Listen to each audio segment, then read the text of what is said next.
So, ini hari yang sangat-sangat indah ya, but I nemuin satu video yang cukup crazy menurut saya karena isi videonya membuktikan niatnya si para globalis dan elit untuk, ya gak ada cara lain untuk ngomonginnya, untuk mengurangi world population, so depopulation.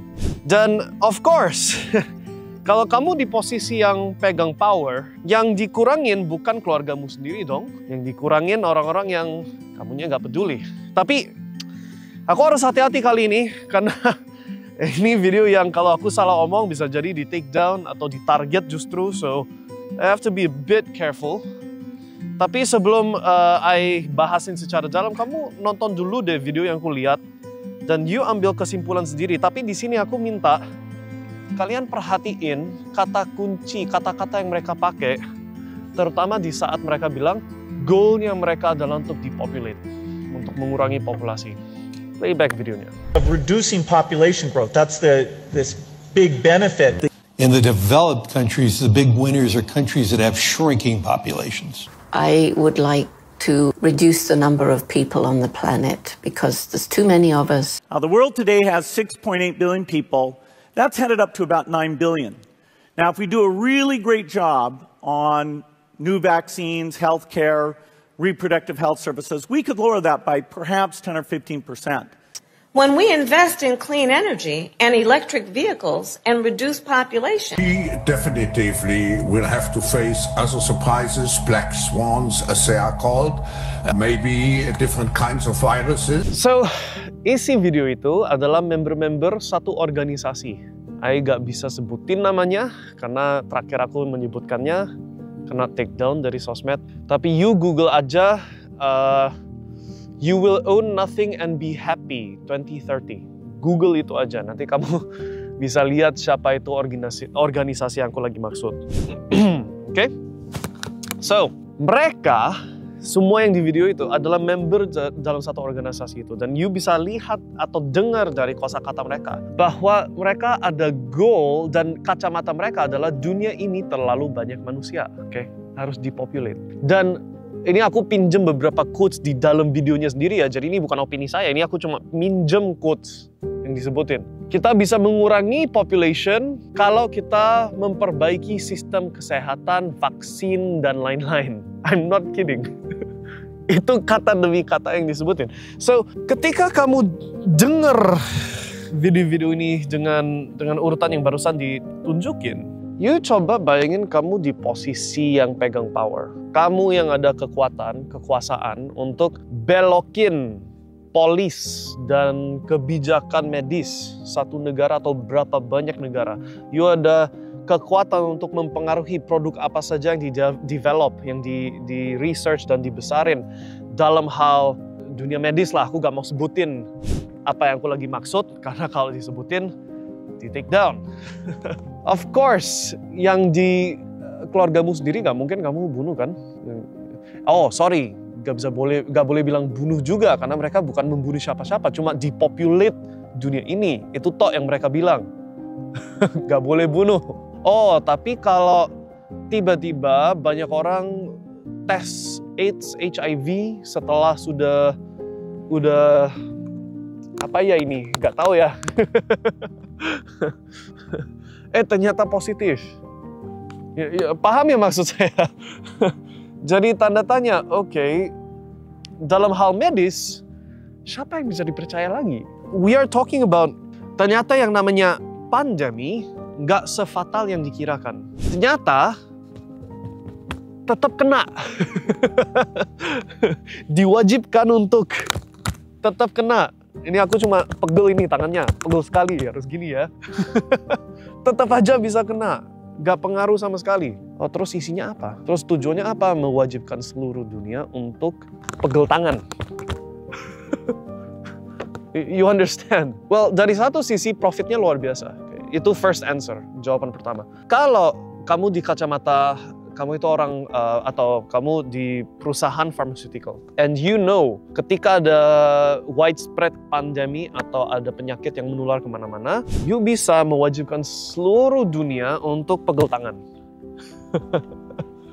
Sekali pegel tangan itu 1 juta yang dibayarkan. Dikalikan 7 miliar manusia, itu berapa triliun? You understand? Right? So, itu insentif pertama. Kalau kamu research merek-merek pharmaceutical yang terbesar itu siapa saja sih? Ada yang berinisial P, ada berinisial M, ada yang berinisial A, ada berinisial B, right? You kalau ketik dimanapun deh, ChatGPT, Grok, cari AI manapun, terus tanya ke AI tersebut, sepanjang historinya mereka, berapa banyak penyakit yang dieliminasi, bukan di remedi ya. Remedi itu gejalanya apa? Gejalanya dihilangin sementara, tapi penyakitnya masih ada. Itu remedi. Tapi berapa banyak penyakit yang dihilangkan total berkat inovasi atau produk-produk yang diciptakan sama perusahaan pharmaceutical terbesar di dunia. Nah, sebutin nama-namanya di dalam ChatGPT, tapi aku gak mau sebutin di video ini. Right? Dan tanpa pengecuali, rata-rata semua AI pasti jawabnya nggak ada. Ini kita ngomong perusahaan yang historinya itu ratusan tahun loh. Ya mungkin nggak ratusan lah, 100 tahun ada. Salah satu yang berinisial B itu zaman World War II. Dulu mereka perusahaan yang produksi kimia-kimia yang dipakai untuk gas chamber dan untuk berhubungan membunuh banyak masyarakat, right? Oh, oke, World War II sudah gak ada, pivot ke apa? Ke pharmaceuticals, right? And you kalau search berapa banyak penyakit yang sudah dieliminasi. Eliminasi itu artinya orang dulu sakit, sekarang penyakitnya antara sudah gak ada atau kalaupun kena sudah cepat kasih obat terus sudah hilang total. Gak ada. Yang dijual, karena bisnis modelnya sana adalah kalau populasinya sehat, apa yang bisa kita jual? Betul nggak? So, maunya sesakit separahnya, sepanjang sebisanya, dan jualkan kayak plester yang nutupin gejalanya, tapi penyakitnya masih ada. That's the business model. So, dari satu sisi, pegel tangan terus itu bagus profitnya. Sekalian, karena kalau kamu research, dan ini udah pernah dibahas sama RFK Jr., si yang lagi rame di Amerika, so Robert Kennedy punya keponakan. Dia juga udah sebutin soal ini. You cari lagi di Google, apakah orang yang pegel tangan, tanda kutip, kalau ada timbul penyakit lain atau injury atau kesalahan lah, dalam arti, pegel tangan malah dapat lagi penyakit yang lain. Boleh nggak tuntut ke yang produksi penyebab pegel tangan? Coba di search. Jawabannya, nggak bisa tuntut. Udah dikeluarkan undang-undang supaya produk manufacturer dan administrator, so produsen dan yang suka bantu pegel tangan, nggak bisa dituntut. So ya sekalian aja toh. Ini masuk ke konspirasi sekarang. Ini masuk ke konspirasi karena gak ada bahan bukti jelas. Tapi masuk akal dong. Kalau gak bisa dituntut ya sekalian aja diselipin barang-barang yang lain. Kan gak diwajibkan kayak kalau kita beli makanan di belakangnya kan ada jelas ingredient bahannya apa saja, ditulis jelas. Kalau yang pegel tangan ini isinya apa gak seperti makanan, mau diselipin. Nah di sini aku harus hati-hati, gitu. Gak bisa ngomong terlalu jauh. Tapi bayangannya ada kan? Kalau gak bisa dituntut, ya sekalian aja bikin tambah sakit dengan penyakit yang lain-lain. Nah dari sisi pharma, cuan gede. Penyakit A timbul penyakit B, C, D, E, F, G, Z.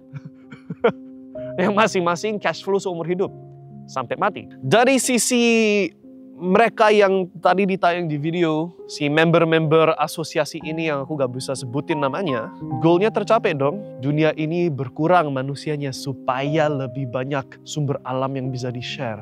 Oh ini semua, terlalu banyak manusia ini. Hutan ini terlalu banyak manusia, harus dikurangin populasinya. Paham ya?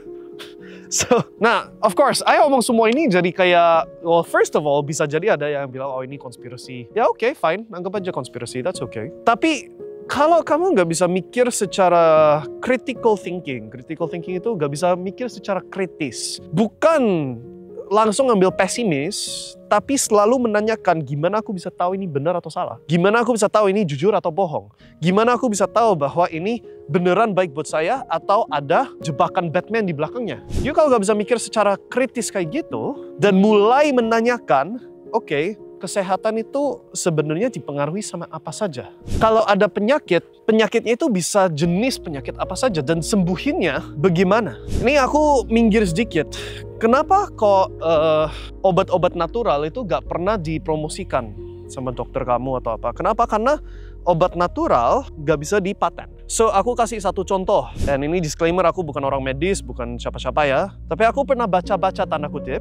Ada satu obat, sebenarnya banyak obat. Let's say for example, aspirin. Aspirin kan obat umum di Amerika terutama. Aspirin itu dapatnya dari apa? Dari kayunya si pohon willow. Aku gak tahu Indonesianya apa, tapi pohon willow. So, ambil kayunya, di dalamnya itu ada aspirin. Itu sumbernya aspirin. Tapi kalau mereka cuma jual kayu willow tree, gak bisa dipaten. Harus dibikin kimia yang unik.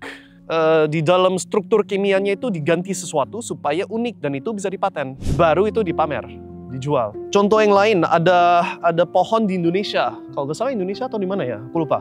Pohon kina, kayak itu kalau bahasa Indonesianya. Kalau di bahasa bule Inggris quinone atau apa, aku lupa namanya. Intinya pohon kina. Nah, pohon itu ternyata efektif sekali untuk hal-hal kayak malaria. Yang, malaria dari nyamuk. Tapi kalau cuma jual gitu aja, nggak bisa dipaten. Jadi harus bikin yang versi yang sudah derivatif dari obat itu, yang chemical structure-nya diganti sedikit supaya bisa dipaten. Itulah yang kalau obat-obat namanya hydroxychloroquine atau quinone, itu semua dari situ. Oke? So, ini aku cuma contohin beberapa contoh-contoh, tapi you harus bisa menanyakan hal-hal kayak gini dan research hal-hal kayak gini supaya tahu sifatnya penyakit, supaya tahu juga sifatnya kesehatan, dan bisa ambil keputusan yang lebih bijak. Ketika mereka bilang, you harus pegel tangan nih, kalau nggak bisa terbang, nggak bisa apa-apa. Niat dibaliknya itu apa? Apakah ini mereka memang mau melindungi kamu atau mereka merasa terlalu banyak manusia di dunia ini? Does that make sense? Di dalam video yang tadi ditayang di awal, you bisa dengar sendiri, akan ada pandemi lagi kok. Itu bukan dari mulut saya loh. Nah, meskipun di channelnya Mindstack sudah sering kita prediksi, yes, most likely akan ada. Nah, tapi sekarang kamu dapat bahan bukti yang lebih dalam lagi. Kalau saya pribadi, solusinya adalah untuk bisa self-sustainable. So, self-sustainable dari segi makanan, dari segi kesehatan, dari segi energi. Dan kalau itu tercapai, then tanpa harus interaksi atau kooperasi sama siapa-siapa, hidup bisa bertahan dengan kualitas hidup yang menyenangkan. That's my personal solution. And itu yang lagi dijalanin sekarang. So, it's a new chapter of life right now. And ya, ini aku sharing ya, supaya kalian tahu apa yang ada di mata saya. Oh, tapi of course, bisa jadi aku cuma konspirasi teoris. Right? So, do your own research and anggap aja ini cuma entertainment lah, cuma hiburan aja ya. But warningnya sudah di-issue and semoga you bisa dapat kodenya and ambil keputusan yang bijak buat kalian. Okay, so see you guys next time and stay safe.